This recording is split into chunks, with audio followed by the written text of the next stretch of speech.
25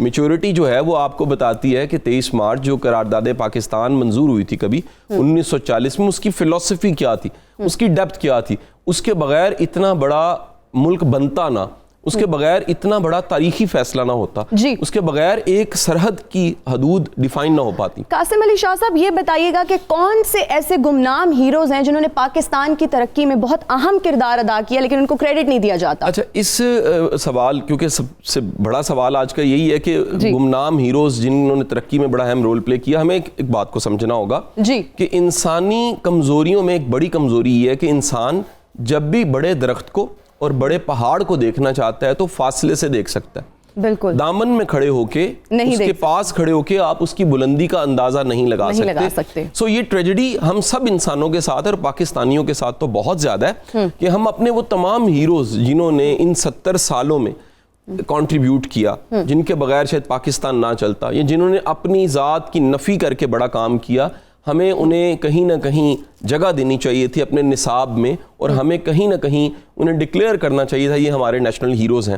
ہم نے کسی حد تک پذیرائی کی، ان میں ایک بڑا نام عیدی صاحب کا آتا ہے۔ بالکل عیدی صاحب ہماری تاریخ کے ایک وہ گمنام، میں تو گمنام اس لیے کہتا ہوں، وہ ناموری کے باوجود وہ نام نہیں انہیں ملا جو انہیں ملنا چاہیے۔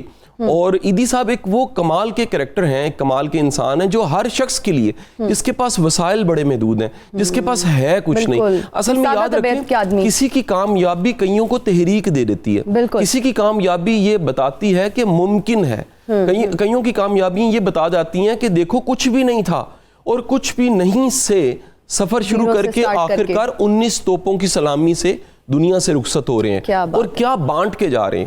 2 سوٹ ہیں جن پہ پیوند لگی ہوئی ہے، ایک سلیپر ہے، اور جاتے ہوئے آنکھیں بھی دے کے جا رہے ہیں کہ چلو اس سے بھی کوئی فائدہ اٹھا لے، تو اپنے لیے جینے کی بجائے دوسروں کے لیے جی کے دکھا رہے ہیں۔ سو عیدی ایک بہت بڑا نام ہے۔ دوسرا نام آ جاتا ہے حکیم سعید صاحب کا۔ حکیم صاحب ایک کمال کے انسان تھے۔ حکیم صاحب کو جتنا کسی نے جانا ان کے عشق میں گرفتار ہو گیا۔ میں ضرور کہوں گا آپ یوٹیوب پہ کسی جگہ پہ سرچ ضرور کیجئے کہ حکیم سعید صاحب کی کیا شخصیت تھی۔ ایک وقت میں اتنا اچھا لکھنے والا، ایک وقت میں گورنر ہونا، ایک وقت میں حکیم ہونا، ایک وقت میں اتنا بڑا سوشل سرکل اور پی آر، ایک وقت میں اس طرح کی ٹائم مینجمنٹ کی سکل، ایک وقت میں اکیڈمیشین ہونا، ایک وقت میں دانشور کے طور پہ ہونا، ایک وقت میں انہوں نے حال چلانا، ایک وقت میں نئی دوائیوں پہ تحقیق کرنا، یہ ایک بندے اور ایک زندگی میں ممکن نہیں ہے۔ ہمیں ماننا پڑے گا اللہ جن کو بڑا بناتا ہے ان کے وقت میں برکت ڈالتا ہے۔ ان کی ایک زندگی نہیں ہوتی، اس زندگی کی لیئرز ہوتی ہیں۔ اس زندگی کو جب بھی کھریدا جاتا ہے، جانا جاتا ہے، تو اس پہ ریسرچ کرنے سے پتہ لگتا ہے یہ ایک فرد کئی زندگیاں گزار کے چلا گیا۔ تو میں حکیم سعید صاحب کو ہمیشہ کریڈٹ دوں گا، وہ پاکستان کے وہ محسن ہیں، انہوں نے پاکستان کی وہ خدمت کی، شاید ہم ان کی سیوا نہیں کر سکے، ہم ان کو وہ اسٹیچر یا وہ نام نہیں دے سکے، ہمیں ان کو وہ نام دینا چاہیے۔ حکیم سعید ہر پروفیشنل کے لیے کہیں نصاب میں ان کا ایک بکلیٹ ہونا چاہیے کہ وہ وقت کو کیسے منظم کرتے تھے، وہ وقت کی تنظیم کیسے کرتے تھے، تاکہ آنے والی نسل کو بھی آئیڈیا۔ میں سمجھتا ہوں کہ ہیروز کی زندگیوں کو بھی ہمیں پڑھانا چاہیے۔ بالکل، جب آپ کسی ہیرو کی زندگی، بھائی کپڑے کے 2 تھان رکھ کے کراچی کی گلیوں میں کھڑا ہے عبدالستار عیدی 1951 میں، وہاں سے وہ عیدی جو دنیا سے جا رہا ہے، اتنی بڑی امپائر کھڑی کرنے والا، اتنا کنٹریبیوٹ کرنے والا، اتنی لاوارث لاشیں دفنانے والا، اتنے کفن پہنانے والا، اتنے لاوارث بچوں کو پالنے والا عیدی نصاب میں کیوں نہیں ہے؟ قاسم علی شاہ صاحب، یہ تو گمنام ہیروز کی بات ہو گئی، آپ یہ بتائیے گا کہ کون سے ایسے لوگ ہیں جو ملک کی ترقی میں بالکل کنٹریبیوٹ نہیں کر رہے؟ اچھا دیکھیں، ہماری نا ایک ٹریجڈی ہے پاکستان کی، 70 سال کی اگر تاریخ اٹھا کے دیکھیں آپ، یہ اب ہم شروع کر رہے ہیں پاکستان بننے کے بعد کے وقت کو۔ ہماری ٹریجڈی یہ ہے کہ ہمارا جو مائنڈ سیٹ ہے اس پہ کام نہیں ہوا۔ ہم نے سڑکیں بنا لی ہیں، پاکستان نے کئی لحاظ سے بڑی ترقی کی ہے، انفراسٹرکچر کئی طرح کے بنے ہیں، ہمارے پل بنے ہیں، سڑکیں بنی ہیں، ڈیم بنے ہیں، مزید بھی چاہیے، مزید بھی ہمیں ترقی کرنی ہے، لیکن پاکستانی قوم نہیں بنی۔ یہ بڑی ٹریجڈی ہے۔ پاکستانی وہ مائنڈ سیٹ جو ایک آفیسر کا مائنڈ سیٹ ہوتا ہے، اس ملک میں سینکڑوں ہزاروں ایسے لوگ ہیں جو جسٹ پوسٹنگ لیتے ہیں، سیٹ لیتے ہیں، 2 سال انجوائے کرتے ہیں اس سیٹ کو، اگلے مقام پہ چلے جاتے ہیں، خدمت نہیں کر پاتے، سرو نہیں کر پاتے. میں سوال کروں گا ان تمام کے تمام لوگوں کے ساتھ جن کے ساتھ پبلک سرونٹ آتا ہے، سول سروسز کے نام آتے ہیں. خدا کے بندوں خدمت کرنی تھی، تمہارے دروازے تو کھلے ہونے چاہیے تھے، تمہیں تو لوگوں کو ملنا تھا، تمہیں تو آسانیاں دینی تھی، تم تو پبلک سرونٹ تھے، لیکن تم افسر شاہی میں پڑ گئے. کون سی افسر شاہی؟ یعنی تم خدمت ہی نہیں کر سکے. اللہ نے تمہیں موقع دیا، اللہ نے تمہیں وقت دیا، اللہ نے تمہیں اختیار دیا، تم صرف اپنی ٹائم کو پورا کیا، پینشن لی اور دنیا سے چلے گئے. ایسے بے شمار کریکٹرز ہیں جن کو اللہ موقع دیتا ہے، وہ جج بنتے ہیں، سرو نہیں کرتے، وہ بیوروکریٹ بنتے ہیں، سرو نہیں کرتے، وہ کسی عہدے پہ بیٹھتے ہیں. میں ایک بات بتاؤں، پاکستان کو صرف سیاستدان نہیں ٹھیک کر سکتے، پاکستان کو پاکستانی قوم ٹھیک ہو کے ٹھیک کر سکتی ہے. اللہ نے آج تک اس قوم کی حالت بہتر نہیں بنائی جس قوم نے خود ارادہ نہیں کیا اپنی حالت کو بہتر بنانے کا. سو ایک ایک فرد جس کے پاس کوئی اختیار ہے، ایک کے پاس چابی ہے وہ چوکیدار ہے، ایک کے پاس ایک ڈنڈا ہے وہ کہیں پہرے دار ہے، ایک شخص صرف ٹیبل صاف کرتا ہے، ایک شخص ہے جس کے پاس بڑا اختیار ہے، علاقے کا تھانے دار ہے، ایک شخص ہے جس کے پاس ایک ضلع کا، ایک سٹی کا اختیار ہے، ایک کے پاس صوبے کا، ایک کے پاس ملک کا ہے. خدا کے بندو، ہر بندہ اپنا رول پلے کرے گا تو ملک بچے گا.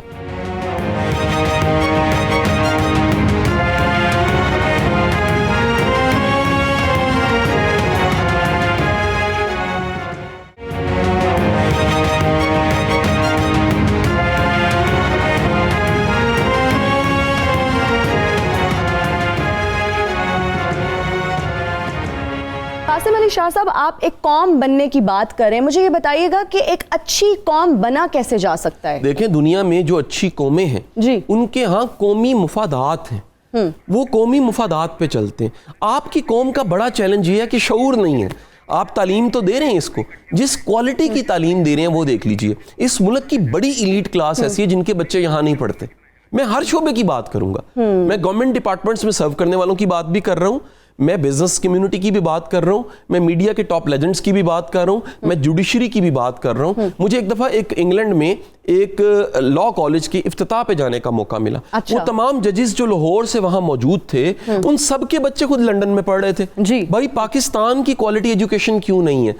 ہمیں نیریٹیوز بنانے کی ضرورت ہے، ہمیں کہیں نہ کہیں اس تعلیم کے معیار کو بہتر کرنے کی ضرورت ہے. تو جب تک کہ ہم اس پورے ہجوم کو قوم نہیں بناتے، ہم کو بڑا کام نہیں کر سکتے. قاسم علی شاہ صاحب، اکثر ہم یہ جملہ سنتے ہیں کہ آئیں چلیں محنت کرتے ہیں، محنت بہت ضروری ہے، محنت کر کے ہم اپنی قسمت بدل سکتے ہیں، قوم کی قسمت بدل سکتے ہیں. تو مجھے یہ بتائیے گا کہ خود سے سٹارٹ کرنا ایز این انڈیویجول، جو ہمارا سوسائٹی میں ایک رول ہے، وہ کتنا امپورٹنٹ ہے، کتنا ضروری ہے؟ دیکھیں، ہر فرد جو ہے اس کی تقدیر ہے، اور اس کی تقدیر ملت کی تقدیر بن رہی ہوتی ہے. ایک فرد ہی تھا نا عیدی جہاں سے میں نے شروع کیا، ایک فرد ہی تھا نا حکیم سید جہاں سے میں نے شروع کیا. سو ایک فرد کئیوں کے اوپر امپیکٹ ڈال رہا ہوتا ہے، وہ کئیوں کے لیے مثال بن رہا ہوتا ہے، وہ کئیوں کی زندگی کو متاثر کرتا ہے. ایک کا قرضہ ہوتا ہے نا، دوسرے کو نسل کو اتارنا پڑتا ہے، ایک کی غلطی ہوتی ہے دوسرے کو اتارنی پڑتی ہے. سو کہیں نہ کہیں ایک فرد وہ مثال بنتا ہے. میں آپ کو یہ بھی بتا دوں، ہم کو محنتی قوم ہے نہیں. یہ بڑے ہم نے نا کہیں ایسے کہیں نہ کہیں فلسفے گھڑے ہوئے ہیں جن کی بنیاد کوئی نہیں. محنت کیسے کریں، کیسے اپنی قوم کو جگائیں؟ محنت کی مثال کیا ہے؟ ہم محنت کو تو آر سمجھتے ہیں، ہم تو کاما کہتے ہیں محنت کرنے والے کو. ہم تو ہم محنت کرنے کی بجائے ملازم رکھتے ہیں جو افورڈ کر سکتے ہیں. آپ محنت کرنے والوں کی مثال ہیں جہاں پر تعداد زیادہ ہے گھر میں افراد کی، ایک کماتا ہے 12 کھا رہے ہوتے ہیں. خدا کے بندو 12 کام کیوں نہیں کرتے؟ وہ قومیں جو ترقی کری، چائنا کی مثال کیوں نہیں لیتے؟ وہاں 70-72 سال کا بوڑھا بھی مصروف ہے، وہ مصروفیت کے انعام سے واقف ہے، وہ جانتا ہے کام کیے بغیر آپ زندگی نہیں گزار سکتے. جی قاسم علی شاہ صاحب، ہر بڑا لیڈر، ہر بڑا رہنما یہ بات کرتا ہے کہ جی جو نوجوان ہیں ان کو محنت کرنی چاہیے، نوجوانوں کا بڑا اہم کردار ہے اور اس بات کو جھٹلایا نہیں جا سکتا. لیکن کیا نوجوانوں کو وہ فیسلٹیز پرووائڈ کی جاتی ہیں جن کی ان کو ضرورت ہے؟ اچھا، اس میں کوئی شک نہیں ہے کہ وہ فیسلٹیز نہیں ہیں، لیکن یہ دیکھیں کہ آپ خود سے پھر بھی کیا کر سکتے ہیں. کیا انٹرنیٹ کا کنیکشن آپ کے پاس نہیں ہے؟ کیا میں بچوں کے دیکھتا ہوں، وہ بچے جی بات کرتے ہیں، جی حالات اچھے نہیں ہیں، وسائل اچھے نہیں ہیں، 1 لاکھ روپے کا موبائل بچوں نے پکڑا ہوتا ہے. اللہ کے بندو، اس کو استعمال ٹھیک کرنا شروع کر دو. یہ تمہیں لرننگ سے تو نہیں روک رہا. گوگل تو کسی کا وہ دشمن یا دوست نہیں ہے. تم سرچ کیا کرتے ہو وہ دیکھنا پڑے گا. میں بڑے بڑے ہائی پروفائل ڈگریوں میں لوگوں کے میں نے انٹرویو لے کے دیکھا ہے. میں انہیں کہتا ہوں جی اپنی ذرا گوگل ہسٹری چیک کروائیں. وہ چیک نہیں کرواتے، وہ بجاتے ہیں، کہتے ہیں مہربانی کریں آپ. خدا کے بندو، جو آپ کے اختیار میں وہ تو کریں آپ. جو آپ کر سکتے ہیں. آپ کبھی لسٹ بنائیے گا آپ کیا کیا کر سکتے ہیں, ایک لمبی لسٹ بنے گی اور اس میں کوئی حالات آپ کی رکاوٹ نہیں بن رہے ہوں گے. لیکن جو آپ نہیں کر سکتے, جہاں پر حالات کا جبر ہے, جہاں پر آپ کو تقدیر کا سامنا ہے, وہاں آپ گلے شکوے صرف کرتے رہتے ہیں اور یہ دیکھتے نہیں ہیں کہ میرا سرکل آف انفلوئنس کیا ہے. قاسم علی شاہ صاحب یہ بتائیے گا کہ خواتین کو امپاور کرنا کتنا امپورٹنٹ ہے؟ دیکھیں قوم ترقی کر ہی نہیں سکتی جب تک آپ شانہ بشانہ مردوں کے, عورتوں کو, بیبیوں کو کھڑا نہیں کرتے. وہ تعلیم میں ہو, وہ ہنر میں ہو. دیکھیے دنیا کی کئی طرح کی ہسٹریز ہیں.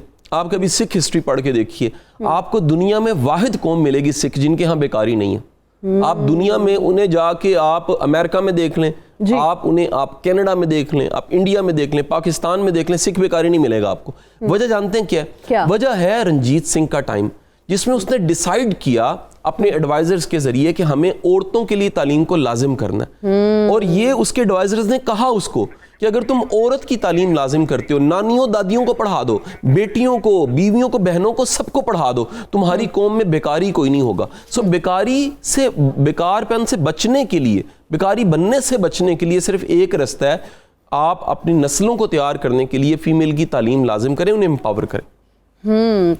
قاسم علی شاہ صاحب, میں نے بہت پڑھے لکھے لوگوں کو بھی دیکھا ہے کہ ان کا خواتین کی طرف جو ہے وہ رویہ بڑا ڈسکریمنیٹری ہوتا ہے, تو اس کو کیسے چینج کیا جا سکتا ہے؟ میرا خیال ہے کہ بڑی دنیا جو وہ ڈسکریمنیٹری رویہ جو بیان کر رہی ہوتی ہے اس کی بنیاد وہ ریلیجن سے لے رہی ہوتی ہے. حالانکہ ریلیجن مکمل حقوق کی بات کرتا ہے. ماں کے قدموں تلے جنت ہے, بے شک, ٹھیک ہے. عورت کے سر پہ چادر ہے, احترام ہے, اس کا ایک مقام ہے, اس کا ایک رتبہ ہے. اور یعنی آپ دیکھیے اس کائنات میں سب سے خوبصورت واقعہ اگر عورت کو دیکھنا ہے, ایک فیمیل کو دیکھنا ہے کہ رسپیکٹ کیا ہوتی ہے, سرکار دو عالم صلی اللہ علیہ وآلہ وسلم, آپ کے قدموں کی ہم خاک بھی نہیں. تو آپ دیکھیے کہ قربان جائیے آپ کے اس انداز پہ کہ آپ اپنی چادر مبارک کو اپنی بیٹی کے لیے زمین پہ بچھاتے ہیں کہ وہ یہاں پر بیٹھے. یہ احترام ہے بیٹی کا جو اس کائنات کے سب سے بہترین انسان نے کر کے دکھا دیا. تو آپ جب آپ عورت کی بات کرتے ہیں تو وہ شاید کچھ سک مائنڈڈ لوگ ہو سکتے ہیں جو بڑے محدود نظریے کے قائل ہیں. ایک سینسیبل بندہ تو رسپیکٹ کی بات کرے گا, ایک سینسیبل بندہ تو مقام دینے کی بات کرے گا, ایک سینسیبل بندہ تو بات کرے گا کہ تعلیم ملنی چاہیے, ایک سینسیبل بندہ بات کرے گا حقوق ملنے چاہیے. بالکل سر, آج 23 مارچ کا دن ہے, تو آپ یہ بتائیے کہ پاکستان کے لیے ہمیں کیا عزم کرنے کی ضرورت ہے؟ ہمیں لانگ رن اپنے ویژن سیٹ کرنے چاہیے. ہمارے آخر کار ہم نے کہاں پہنچنا ہے. بڑی چیزیں ایسی ہیں جو جسٹ ریئیکٹیو بنیادوں پہ ہیں, آج کو کاؤنٹر کرنے کی عادت پڑ چکی ہے. یہ قوم نہ دیہڑی کی سوچ والی ہو گئی ہے, یہ پہلی سے آگے نہیں سوچ سکتی. یہ پوری قوم کا نیریٹو یہ ہے, وہ پہلی کی تنخواہ کو دیکھتی ہے, وہ شام کی دیہڑی کو دیکھتی ہے. پوری قوم کا نیریٹو بننا چاہیے کہ 20 سال بعد ہم کہاں ہوں گے, 50 سال بعد ہم کہاں ہوں گے. قومیں کھڑی ہوئی ہیں ویژن کی وجہ سے, قومیں کھڑی ہوئی ہیں جب انہوں نے ڈیسائیڈ کیا کہ آخر کار ہم نے پہنچنا کہاں پر ہے. جب تک آپ کے پاس بڑے خواب نہیں ہیں, آپ کے پاس ڈریمز نہیں ہیں, لانگ ٹرم پلانز نہیں ہیں, ویژن نہیں ہے, آپ ایک بڑی قوم اور ایک شاندار قوم اور ایک شاندار ملک نہیں بنا سکتے. ٹھیک ہو گیا. سر یہ بتائیے گا کہ کرونا کا ایشو جس طرح سے آج کل ہے اور زیر بحث ہے اور بہت لوگ بہت پریشان ہیں, ابھی ہم بھی یہی بات کر رہے تھے بریک میں آنے سے پہلے, مجھے یہ بتائیے گا کہ حکومت جو اقدامات کر رہی ہے وہ ٹھیک ہیں, وہ سفیشینٹ ہیں کیا یا نہیں ہیں؟ لوگ ویسے اس طرح سے حکومت کو نہیں سن رہے, آپ کیا میسج دینا چاہیں گے لوگوں کو کرونا کے حوالے سے؟ میں ایک میسج صرف دینا چاہوں گا جی, کہ آج ایران والوں سے جا کے پوچھیں وہ کیا کلپ رہے ہیں. وہ کلپ رہے ہیں کہ خدا کے لیے اپنی حکومت کی سن لو, ہم نے بھی نہیں سنی تھی. اٹلی والوں کی جا کے سن لیجئے وہ کیا کہہ رہے ہیں. وہ کہہ رہے ہیں خدا کے لیے اپنی حکومت کی سن لیجئے پاکستانیوں, ہم نے نہیں سنی تھی, ہمیں اتنی لاشیں اٹھانی پڑ گئی ہیں. وہ ترقی یافتہ ہم سے بہتر ممالک کا حال کیا ہوا. صرف احتیاط چاہیے. آپ محتاط ہو جائیں, محتاط ہونے میں آپ کی بچت ہے. آپ محدود ہو جائیں, آپ بچ جائیں گے. تو یہ چند دن کی بات ہے, اللہ تعالیٰ اس ملک پہ کرم کرے. میں ابھی آپ کو آتے بتایا کہ میں نے دیکھا کہ اپنی گاڑی سے نکلنے کے بعد ماسک میں نے گاڑی میں رکھا کیونکہ ٹی وی پہ آنا تھا, بولنا تھا, میں چہرہ نہیں چھپا سکتا تھا. تو میں نے دیکھا کہ اس گاڑی کے اسٹیئرنگ سے میں یہاں تک آتے کتنی چیزوں کو چھوا, تو میرے ہاتھ کمارے ہیں, میں نے کسی چیز کو نہیں چھوا. یہ احتیاط ہے, یہ احتیاط ہے کہ آپ نے اپنے ہاتھوں کو استعمال ایسی جگہ نہیں کرنا, ہاتھ نہیں ملانا. اور ایسا ہوا آپ کے شاید سامنے تھوڑی دیر پہلے جب گیسٹ چینج ہو رہے تھے, میں نے معذرت کی, کسی نے ہاتھ کیا, میں نے کہا I'm sorry, میں ہاتھ نہیں ملا سکتا. میرے ساتھ بھی ایسے ہی ہوا, جب میں آفس آئی تو میک اپ آرٹسٹ نے مجھے ہاتھ ملا, میں نے کہا نہیں بھائی سوری, ہاتھ نہیں ملانا. احتیاط کر لیں, احتیاط آپ کو بچا لے گی, اور آپ کی احتیاط آپ سے جڑے ہوئے لوگوں کو بھی بچا لے گی. جی بالکل, احتیاط کریں, اپنا خیال رکھیں. زندگی ایک بہت خوبصورت چیز ہے, اللہ کی نعمت ہے. تو ابھی وقت ہوا ایک بریک کا. قاسم علی شاہ صاحب آپ کا بہت شکریہ ہمارے پروگرام میں آنے کا. ہمارے ساتھ رہیے گا, کہیں مت جائیے گا, حاضر ہوں گے جی بریک کے بعد.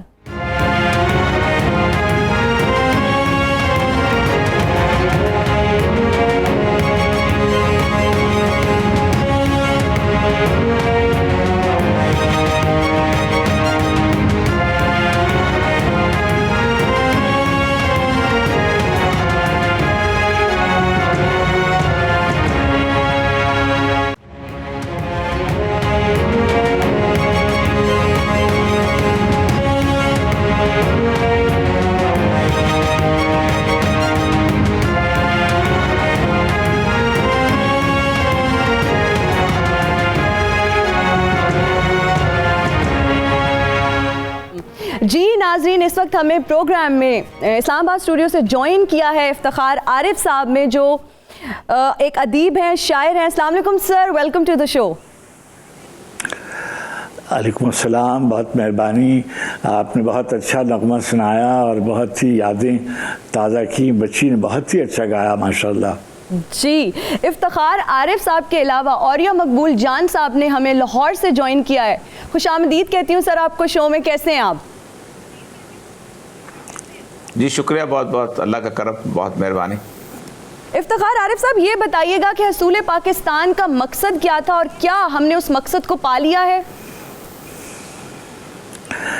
دیکھیے, جو قرارداد ہماری کہلاتی ہے قرارداد پاکستان, اس میں جو مقصد بیان کیا گیا تھا اس کا پہلا اور بنیادی اور ترجیحی طور پر سب سے اول اصول تو یہی تھا کہ علیحدہ مملکت کا قیام. تو 1940 میں خطبہ الہ آباد کی روشنی میں 1930 میں اقبال کے یہ قرارداد 1940 میں پاس کی گئی. اب آپ دیکھیے کہ مملکت 7 برس کے بہت ہی محدود و مختصر عرصے میں قائد اعظم کی قیادت میں اور ان کے رفقائے کار کی قیادت میں پاکستان کا حصول عمل میں آیا. ظاہر ہے کہ قیام پاکستان اس کی ایک منزل تھی, سب سے اہم منزل, اس لیے کہ باقی سب چیزیں تو علیحدہ مملکت کے قیام کے بعد آنی تھیں. ظاہر ہے کہ مرحلہ وار آنی ہیں. بہت سی چیزیں آپ سنتے ہیں کہ مثلا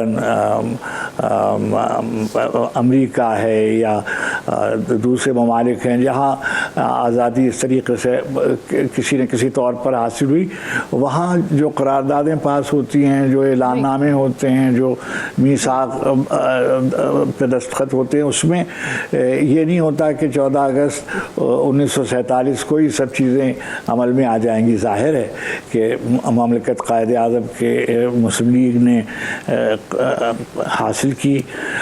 دونوں بڑی طاقتوں سے نبرد آزمائی کے بعد اور بہت جد و جہد کے بعد, یہ کوئی ایک دن کا واقعہ نہیں ہے, تحریک کے پوری ایک تاریخ ہے. تو اس میں آپ دیکھیں گے کہ مرحلہ وار یہ مرحلہ آیا اور 1947 میں ہم نے ملک حاصل کیا. اور اب آپ دیکھیے کہ اس کے بعد کتنی چیزیں ہیں, ہم نعمتوں کی قدر نہیں کرتے اس طریقے سے. اگر آپ غور فرمائیں اور دیکھیں کہ مسلمانوں کی 1947 میں کیا حالت تھی اور ان علاقوں کی جس میں پاکستان قائم ہوا پہلے اس کی کیا صورت احوال تھی. ظاہر ہے کہ ہم نے سب کچھ حاصل نہیں کیا, لیکن اللہ کا بڑا کرم ہے, اس کی بڑی عطا ہے کہ نعمتوں کا ایک سلسلہ ہے. ہمارے یہاں اگر آپ دیکھیں گے تو پہلے کے مقابلے میں عوام کی جو صورت احوال ہے وہ کیسی ہے, مسلمانوں کو اپنی زندگی گزارنے کی جو آزادی ہے اس کی صورتحال کیسی ہے. مشکلیں ہیں, مرحلے ہیں, پریشانیاں آئی ہیں, مگر اللہ نے اس نعمت کو برقرار رکھا ہے. ہمیں اس کا شکر ادا کرنا چاہیے. اور آج کے دن ظاہر ہے کہ سب کچھ حاصل نہیں ہوا, مگر ذرا سا غور کریں تو نعمتوں کو ضرور یاد کرنا چاہیے. اور دیکھیے جیسے جیسے وقت گزرتا جاتا ہے, میں نے یہ دیکھا ہے تاریخ کے ایک طالب علم کے طور پر کہ بڑے بڑے رہنما اور لوگ ہیں جن تاریخ میں دنیا کے, جن کے بارے میں ان کی آزادی کی تحریکیں انہوں نے شروع کی اور اس میں وہ شامل رہے. میں ان کے نام نہیں لینا چاہتا, مناسب نہیں ہے, مگر بعد میں ان کے جو ماڈلز تھے ان کے بارے میں 100 باتیں کی جاتی ہیں. مگر ہمارا اللہ کا بہت کرم ہے کہ ہمارا جو قائد تھا وقت کے ساتھ ساتھ اس کے قد و قامت میں اضافہ ہوتا جاتا ہے, اور جو اس کے اقوال اور اس کا جو فرمودات ہیں وہ وقت ان کو درست ثابت کرتا جاتا ہے. اور جو ہمارے بنیاد گزاروں میں خاص طور پر حکیم الامت علامہ محمد اقبال اور قائد اعظم علیہ الرحمہ دونوں کی ذوات گرامی ایسی ہیں کہ جو وقت اور ہمارے جو مخالف بھی ہیں اور جو معاندانہ بالکل صحیح کہہ رہے ہیں افتخار صاحب آپ.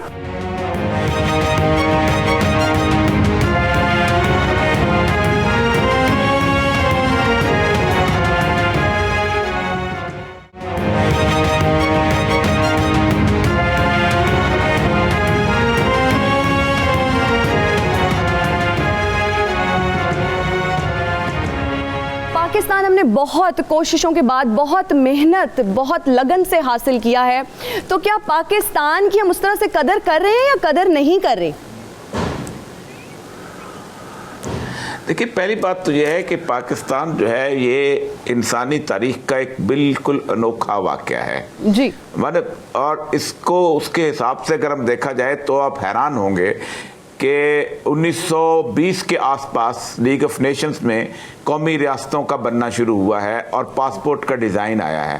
اور 1924 میں ویزا ریگولیشنز آئی ہیں, 1926 میں بارڈر سیکورٹی فورسز جب بنی ہیں تو ہر قوم نے اپنے علاقے کے لیے جدوجہد شروع کی. بالکل. اور سب نے اس بنیاد پر شروع کی کہ میں فلاں کا رہنے والا ہوں, میں فلاں نسل سے تعلق رکھتا ہوں, مجھے میرا ملک دے دو. مصریوں نے کہا ہم فرعون مصر کے وارث ہیں, مجھے ملک دے دو. ٹھیک, پاکستان واحد ملک ہے دنیا کی تاریخ میں کہ جس نے کہا کہ میں اس بنیاد پہ یہ ملک حاصل نہیں کرنا چاہتا ہوں کہ یہ خطہ میرا ہے, میں اس بنیاد پہ یہ ملک حاصل نہیں کر سکتا ہوں کہ ہم اس نسل سے تعلق رکھتے ہیں. میں نے کہا تھا کہ میں محمد حسین چیمہ ہوں, یہ ارجن داس چیمہ ہے, ہمارا دادا ایک تھا, ہم بھنگڑا ایک طرح کا ڈالتے ہیں, ہم ہیر ایک طرح کی گاتے ہیں, لیکن یہ میرا بھائی نہیں ہے کیونکہ لا الہ الا اللہ محمد رسول اللہ نہیں کہتا. تو بنیادی طور پر یہ دنیا کی 199 ریاستوں کے اندر واحد ریاست تھی جو کلمہ طیبہ کے نام پہ بنی تھی. بالکل. اب اصل مسئلہ یہ ہے کہ دنیا پوری کے جو ملک ہیں نا جی, ان کے چاک اگر گول ہیں بنانے والے تو میرے ملک کا چاک چوکور ہے. ہماری بنیاد بالکل اور ہے. ہماری بنیادی طور پہ اس طرح پہ ہے کہ ہم نے اس ملک کے اندر, اور جو قائد اعظم نے اپنی بہت تقریروں میں یہ کہا ہے, آپ حیران ہوں گے کہ ہم کیوں رستے سے ہٹے ہیں. قائد اعظم کی جو آخری تقریر ہے, اور وہ آخری تقریر ان کی ہے اسٹیٹ بینک آف پاکستان کے افتتاح کے اوپر, اور وہ اتنی شاندار تقریر ہے کہ آئندہ آنے والی نسلوں کے لیے انہوں نے راستہ متعین کیا ہے. انہوں نے کہا ہے کہ میں اپنی اس آپ کی اسٹیٹ بینک کی اس کو پرسنلی کیننس کے ساتھ, یعنی بہت اس کے ساتھ میں دیکھوں گا کہ آپ کیسا نظام بناتے ہیں, اور according to the Islamic social system اس کے اوپر. اور یہاں بات ختم نہیں ہوتی قائد اعظم کی. قائد اعظم کہتے ہیں کہ تم اسلامی سسٹم بناؤ, اور آگے کہتے ہیں the western economic system has created such a mass for this world, کہ مغرب کی دنیا کا جو اکنامک نظام ہے اس نے اتنی زیادہ تباہی پھیلا دی ہے that only a miracle can save it, کہ ایک جہاں معجزہ اسے بچا سکتا ہے. اصل مسئلہ یہ ہوا ہے کہ قائد اعظم کے ان اصولوں کے مطابق ہم نے اس کو اس طرح پروان چڑھانے کی کوشش نہیں کی, اسی لیے آج ہم جو ہے اسی کیفیت کے اندر ہیں کہ ہم آج رونا دھونے میں پڑے ہوئے. افتخار صاحب بہت خوبصورت بات کر رہے تھے. اللہ تعالیٰ نے اس ملک کو جتنی نعمتوں سے نوازا ہے, آپ سوچ سکتے ہیں کہ ایک زمانہ تھا جب پاکستان بنا تھا تو 1,40,000 بندوں پہ ایک ڈاکٹر ہوتا تھا, آج اس وقت 12 یا 13,000 کے اوپر ہے. فیکٹریز کا کیا حال تھا, سب کچھ ہے. اور سب سے بڑی بات یہ ہے کہ میں اکثر اپنے دوستوں سے کہتا ہوں کہ جو پاکستان کی نعمت سے ناآشنا ہیں انہیں ایک دفعہ امرتسر عبور کروا کے پورے بھارت کا ایک دفعہ دورہ کر کے دکھوا دیں. میں 18 شہروں میں گیا ہوں. آپ سوچ نہیں کرتے سکتے کہ اس ملک کے اوپر آ کے سجدہ شکر ادا کرنے کو جی چاہتا ہے. یعنی شاہین باغ کے اس وقت جو لوگ بیٹھے ہوئے احتجاج کر رہے ہیں ان سے ہی پوچھ لیں جا کے کہ کیا نعمت ہوتی ہے آزادی اور کیسے, تو آپ کو اندازہ ہو جائے گا کہ ہم کتنی نعمت والی سرزمین پہ بیٹھے ہوئے ہیں. بہت خوبصورت بات کی عوریہ صاحب آپ نے. افتخار صاحب آپ سے پوچھنا چاہوں گی کہ حصول پاکستان کے مقصد سے ہم لوگ دور کیوں ہو چکے ہیں؟ کون سی ایسی غلطیاں ہیں جو ہم لوگ کر رہے ہیں جو ہمیں اس مقصد سے دور لے کر جا رہی ہیں؟ دیکھیے ایسے ہے کہ بعض چیزیں ایسی ہوتی ہیں جو کلیشے بن جاتی ہیں. ہم 70 برس سے ان کا تذکرہ کرتے آئے ہیں, یعنی مختلف لوگوں پر ذمہ داریاں ڈالتے جاتے ہیں کہ مثلاً ایک بالکل سیدھی سی بات یہ ہے کہ قائد اعظم نے جو جمہوری سیاسی نظام اور جو اقبال نے جو اسپریچول ڈیموکریسی کا تصور دیا تھا اس سے ہم ہٹ گئے. ہماری جو 72-73 سال کی جو زندگی ہے اس میں کتنے برس تو غیر جمہوری حکومتوں کے رہے, یعنی مارشل لاؤں کے رہے, اور جو جمہوری حکومتیں آئیں اس میں بھی جمہوریت کتنی تھی یہ بھی دیکھنے کی بات ہے. لیکن سفر جو ہے وہ اللہ کا شکر ہے اب ہم ایک آزاد مملکت کے طور پر سامنے ہیں. جیسے برادر عزیز اور یہ مقبول جان نے کہا, مجھے باہر دنیا میں رہنے کا اتفاق ہوا ہے اور میں یہ دیکھتا ہوں کہ امریکہ میں بھی اور یورپ میں بھی اور دنیا کے دوسرے ملکوں میں جہاں کہیں بھی پاکستانی رہ رہے ہیں وہاں آپ یقین کیجئے گا کہ جب بھی پاکستان کا ذکر آتا ہے وہ بالکل ایک متحد اور مشترک قوم کے طور پر سامنے آتے ہیں. مگر ہوا یہ ہے کہ جو ہماری سیاسی قیادتیں ہیں انہوں نے بھی باہر کے ملکوں میں جو اپنی جماعتیں بنا کر ان کو مختلف گویا تقسیم کے سپرد کر دیا ہے. چلیے وہ تو ایک جداگانہ بات ہے, مگر سب لوگ اس بات پر اتفاق کرتے ہیں کہ پاکستان کو مستحکم رہنا چاہیے, پاکستان کو جمہوری رہنا چاہیے, پاکستان میں حقوق انسانی کی حفاظت کی جانی چاہیے, پاکستان کے نظام کو بدعنوانیوں سے پاک ہونا چاہیے, ہمارے اداروں کو اپنے اپنے دائرۂ کار میں رہ کر کام کرنا چاہیے. اور ظاہر ہے کہ اس کا مظاہرہ وقتاً فوقتاً ہوتا رہا ہے. ہمیں ہمارا جو عام آدمی ہے اس کو آپ کے سیاسی مباحث میں چاہے دلچسپی ہو یا نہ ہو, لیکن جب اس کو ووٹ دینے کا موقع آپ فراہم کرتے ہیں تو وہ کبھی بھی ان طاقتوں کو ووٹ نہیں دیتا جو ان کو پیچھے لے جانا چاہتی ہیں. وہ چاہتا ہے کہ ملک میں جمہوری نظام قائم ہو اور اس کو کام کرنے دیا جائے. اب اس وقت ہم جس مرحلے سے گزر رہے ہیں, دیکھیے کئی آزمائش کے مرحلے آئے. 1965 کی جنگ آپ کو پیش ہوئی, پھر آپ کو سقوط مشرقی پاکستان کا المیہ ہمارے سامنے آیا, پھر ہمارے ہاں جو قدرتی آفات میں زلزلے کی صورتحال, سیلاب کی صورتحال, اب یہ جو موجودہ صورتحال ہے, تمام قوم جو ہے وہ ایک طرح سے اپنے دکھ کو اور اپنے رنج کو اور اپنے غم کو محسوس کرتی ہے اور ایک دوسرے کے ساتھ ہے. اور یقین کیجئے گا کہ یہ جو مرحلہ جس سے ہم گزر رہے ہیں اس میں ظاہر ہے کہ ہمیں اپنی مشکلوں کو یاد بھی کرنا چاہیے, اس سے سبق بھی سیکھنا چاہیے. مگر جب بھی کوئی مرحلہ آیا ہے تو جب قوم متحد ہو کر کسی آزمائش کے سامنے امتحان میں شریک ہو جائے تو اللہ سبحانہ تعالیٰ یقیناً اس میں آسانیاں پیدا کریں گے اور انشاءاللہ ہم اس مشکل سے بھی اور امتحان سے بھی نکل لیں گے. بالکل بالکل انشاءاللہ. افتخار صاحب بالکل صحیح کہہ رہے ہیں آپ. اور یہ صاحب یہ بتائیے گا کہ 23 مارچ 1940 کے پاکستان اور 23 مارچ 2020 کے پاکستان میں کیا فرق ہے؟ دیکھیں پہلے بھی اس کے میں عرض کر چکا ہوں کہ ایک خطہ اراضی جو ہمیں ملا ہے اس خطہ اراضی کی یقیناً اس کی بہت بڑی نعمت ہے. اور 23 مارچ 1940 کے اندر یہ جس علاقے میں ہم زندہ تھے, اگر آپ اس کے سامنے اگر بادشاہی مسجد کو دیکھ لیا جاتا تو آپ حیران ہوں گے کہ وہ بادشاہی مسجد جو تھی وہ اس وقت ریاست کے کنٹرول بالکل سامنے, اور اس کی جو اس کی تصویریں دیکھ لیں تو یہ آپ کو یہ گنبد یہ ساری چیزیں نظر نہیں آئیں گی. اس طرح کی بری حالت کی گئی ہوئی تھی کہ آپ کو نظر آ جائے گا کہ قائد اعظم اس بادشاہی مسجد کے سامنے کھڑے ہو کے تقریر فرما رہے تھے کہ جس بادشاہی مسجد کو 1770 کے اندر سکھوں نے لے کے اور پھر انگریزوں نے لے کے اس طرح سو تباہ برباد کیا. ایک تو یہ بڑی عام سی فزیکل مثال نظر آتی ہے. دوسری مثال یہ ہے کہ میں اب کئی دفعہ اس پہ بات پہ عرض کرتا ہوں کہ ہر وہ قوم جو اپنی بنیاد سے مختلف ہو جاتی ہے وہ کبھی آگے نہیں بڑھ سکی, کسی طور پر بھی آگے نہیں بڑھ سکی. ہماری بنیاد بالکل اور ہے. یہ بات بڑی عجیب و غریب کہی جاتی ہے کہ یہ ملک پنجابیوں, سندھیوں, بلوچوں اور پٹھانوں نے مل کے بنایا. ایسا نہیں ہے. میں نے پنجابی ہونے سے انکار کیا تھا تو یہ ملک بنا تھا, ورنہ میرے جیسے 2.5 کروڑ پنجابی تو اور بیٹھے ہوئے ہیں. میں نے پشتون ہونے سے انکار کیا تھا تو یہ ملک بنا تھا, ورنہ پورا افغانستان پشتونوں سے بھرا ہوا ہے. میں نے بلوچ ہونے سے انکار کیا تھا تو یہ ملک بنا تھا, ورنہ 40 لاکھ بلوچ ایران میں بیٹھے ہوئے ہیں. میں نے سندھی ہونے سے انکار کیا تھا تو یہ ملک بنا تھا, کیونکہ راجستھان کے اندر ایک بہت بڑی آبادی ہے جو سندھی بولتی ہے.